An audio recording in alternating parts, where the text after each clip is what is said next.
Dari sekalian, hari ini tema kita apa nak? Memilih lokasi usaha.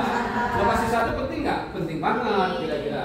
Nah, di dalam ilmu 4P dalam ilmu strategi pemasaran dikenal dengan teori 4P. Pertama apa nak? Price. Kalau mau dapat untung, omset tinggi adalah harganya harus oke. Yang kedua adalah produknya juga harus oke. Yang ketiga promosi. Yang keempat adalah place, tempat. Nah, ternyata tempat itu menjadi penting, kira-kira gitu. Tapi Pak Nurhayati Sepakat ini menarik. Nurhayati Sepakat kenal ada ya, yaitu owner Wardah, pendiri dan owner Wardah. Dan dia menambahkan P kelima, namanya pertolongan Allah. Sehebat apapun tempat bisnismu, sehebat apapun promosi, produk, price, kalau nggak Allah nolong nggak jadi, kira-kira. Ini menjadi menarik. Nah, kemudian, apa itu lokasi usaha? Ya, tempat di mana kegiatan bisnis dilakukan untuk menghasilkan barang dan jasa. Nah, dalam kewirausahaan syariah tidak hanya ekonomi saja, ya, tapi juga ada berkah. Buat apa juga untungnya dapat. Tapi kalau kemudian Allah nggak ridho, jadi ini menjadi sangat penting sekali. Lalu kemudian lokasi itu membuat mudah membelinya. Ya, jangan sampai kemudian orang ribut, nah ini, nah itu, berbagai macamnya. Meskipun harganya murah, tapi tempatnya nggak strategis, nggak jadi juga. Semakin sulit lokasi usaha, semakin dibutuhkan promosi. Nah, lokasi usaha itu ada dua, ada namanya offline, ada online.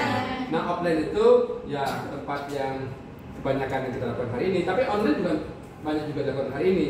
Tapi online sekarang kita berjualan tentu di lapaknya orang lain, di marketplace-nya orang lain. Yang paling bagus ke depan tentu ada adik muda ini bagaimana mempunyai marketplace sendiri. Nah, itu tentu akan lebih keren lagi. Lalu kemudian dua jenis usaha, retail. Kalau retail itu lokasi itu menjadi penting. Kenapa? Kalau mau belanja, ya. Tapi kalau distributor, lokasi penting nggak? Nggak penting, karena dia akan dicari kan. Nah, lalu kemudian ciri lokasi baik itu apa? Dua, rame dan pendapatannya tinggi. Rame nih, tapi dia nggak punya duit. Kira-kira orang beli nggak? Nggak beli. Ya, pendapatannya tinggi, tapi masyarakatnya sedikit. Kira-kira omset kita jadi naik? Nggak naik juga, kan? Sedikit. Faktor kunci kita sudah super oke. Lalu kemudian ini menarik. Prinsip pemilihan lokasi dalam Islam itu syariah itu menarik. Satu, halal dan thayyib. Ya, tidak boleh dekat dengan bercampur dengan tempat yang bar, diskotik, judi dan berbagai macamnya. Oke, mungkin mendatangkan keuntungan, tapi tidak mendatangkan keberkahan. Lalu memberi manfaat, harus memberi manfaat untuk masyarakat. Tidak merugikan orang lain. Jangan sampai nanti bikin tempat usaha, tapi ada limbah dan berbagai macamnya, nggak boleh juga. Yang kemudian berdampak buruk di orang lain. Transparan dan jujur. Nah, saya pikir itu ada dari sekalian. Lalu kemudian akses, tadi kita sudah bicarakan ya, dan berbagai macamnya. Nah, yang terakhir apa contohnya? Kalau membuka toko busana muslim, lokasinya di mana nak?